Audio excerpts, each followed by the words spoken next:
According to a 2016 YouGov poll, only 43% of Americans know that Puerto Ricans are U.S. citizens. 41% believe that they're not. But Puerto Rico has been an American territory since the end of the Spanish-American War in 1898. For the 400 years prior to that, it was a Spanish colony. In 1917, the Jones Act officially made Puerto Rican residents citizens of the United States, and in 1950, President Harry Truman signed a law that officially made the island a commonwealth under U.S. control. In spite of that fact, Puerto Rico is a commonwealth of the United States and its residents are U.S. citizens. Puerto Ricans don't get to enjoy many of the benefits that come along with American citizenship. For example, they aren't allowed to vote in the U.S. presidential elections, even though they do hold primaries for the presidential candidates. They have a representative in Washington, D.C., who isn't allowed to vote on legislations or other issues. And they don't receive the same kind of federal financing as other states. Of course, residents also don't have to pay a federal income tax. They have their own constitution, and they still get the full protection of the United States military. So while there are obvious drawbacks and benefits to being a commonwealth rather than an official state, residents on the island have typically remained divided about whether or not they want to officially join the U.S. as the 51st state. Or at least there was a deep divide until predatory bankers from the financial institutions like Santander got their hands on the island and created one of the worst financial disasters in modern history. If Puerto Rico were a state entity, for example, it'd be allowed to get out from underneath its massive cloud of debt by declaring bankruptcy. Instead, the U.S. House of Representatives has appointed a financial committee that's forcing regressive austerity measures on the people of Puerto Rico. But things could change in the near future. Earlier this month, voters in Puerto Rico approved a measure requesting statehood by more than 97%. But only 23% of the population actually showed up to vote. Nevertheless, the measure is now going to be presented to Congress, who has the final say in whether or not Puerto Rico can officially join the Union. To become the 51st state, Congress would have to pass a statute to admit Puerto Rico as a state, and that's a conversation that has been going on now for decades.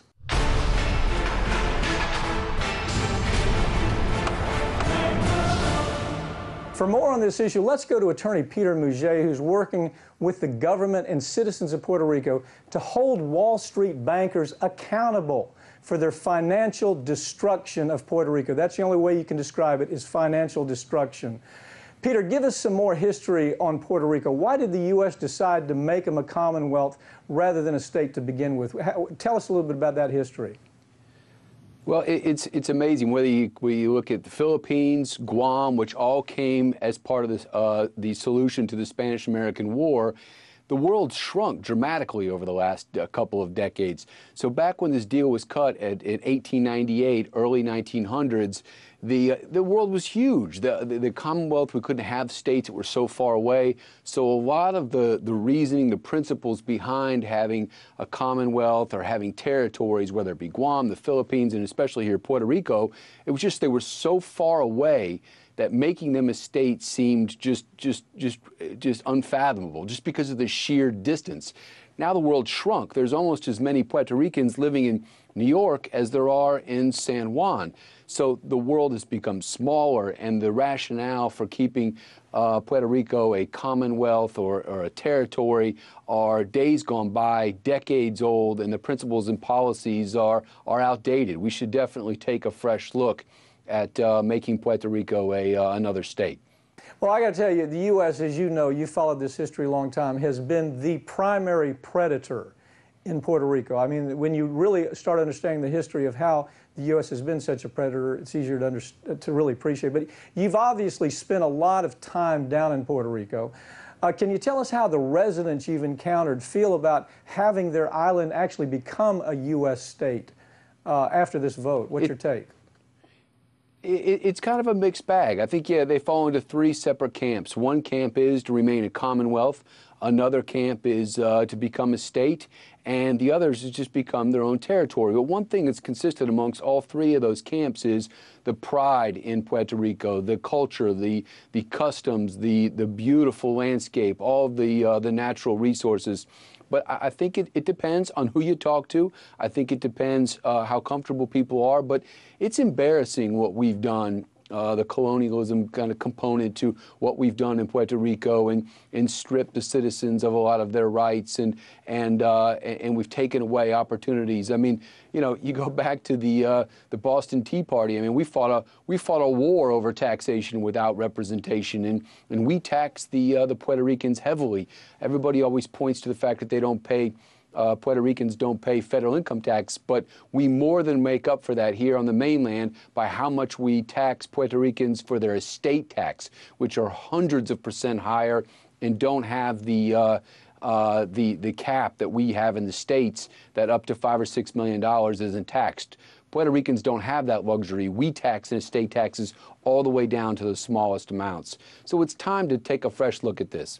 Peter, you know what's always been so ugly about this story is the way that the right wing, the conservatives, say, well, if we make them a state, all we're really doing is bringing into the United States more of a welfare state, as if, you know, as if just making them a state, by doing that, it's going to be a bigger burden on U.S. taxpayers. Those are always the arguments that you hear the right wing talking about, but you don't hear about the other side of that story. It's almost as if the media has done such a poor job telling the story about how the U.S. has been such predators down there in Puerto Rico. Look, we know that the recent vote, even though the turnout was low, approved a measure to move forward with statehood. So where does it go now? The state said, you know, even though it was a small turnout, 23% turned out, 97% of that turnout said, yeah, we want to become a state. Where does this go now, and what is, in your take, the likelihood of that happening with this particular Congress that we have right now?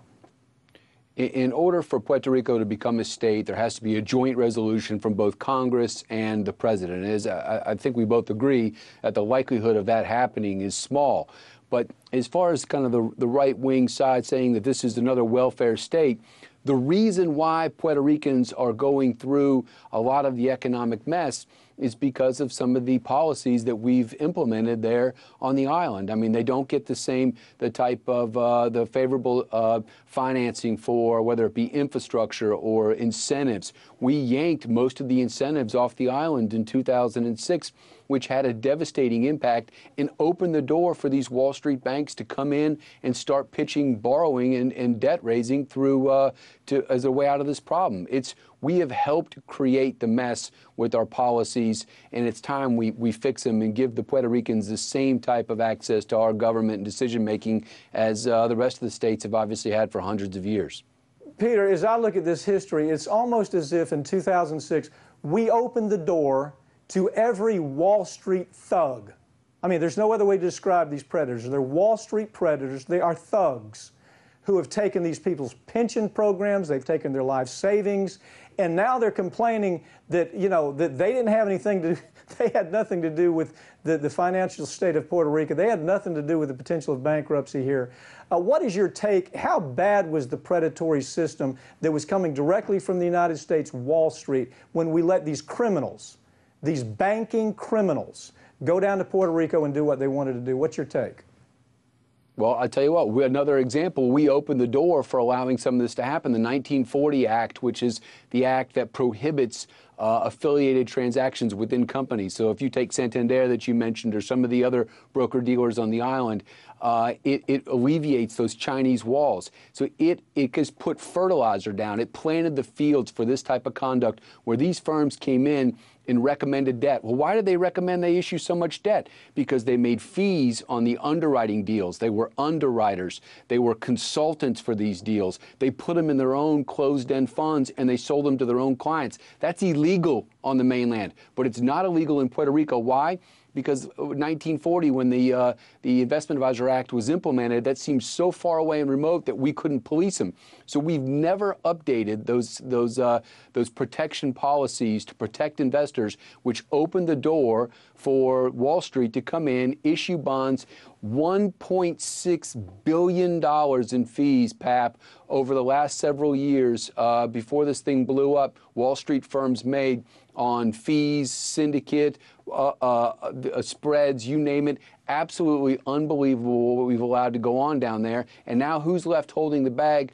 Puerto Rican citizens that are left standing there with their investments blown up and their island policies, economic policies in shambles, in large part because of what we've done down there.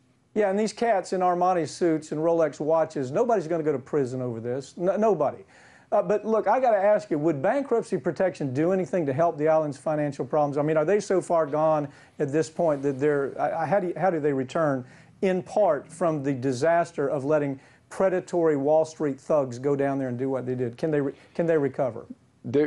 There is no doubt that they are too far down. $72 billion. There's more debt issued on the island than any place per capita on the mainland. Why? Because this was all built on a house of cards, conflicts of interest. So Chapter 9 and Chapter 11, PROMESA, which is under President Obama, PROMESA was established, took components of both Chapter 9 and Chapter 11. It essentially gives Puerto Rico an opportunity to kind of tap the brakes, do an assessment, kind of slow down the creditors from coming in and filing suit. It's halted the litigation and kind of just kept everything at status quo. But there's no doubt, $72 billion.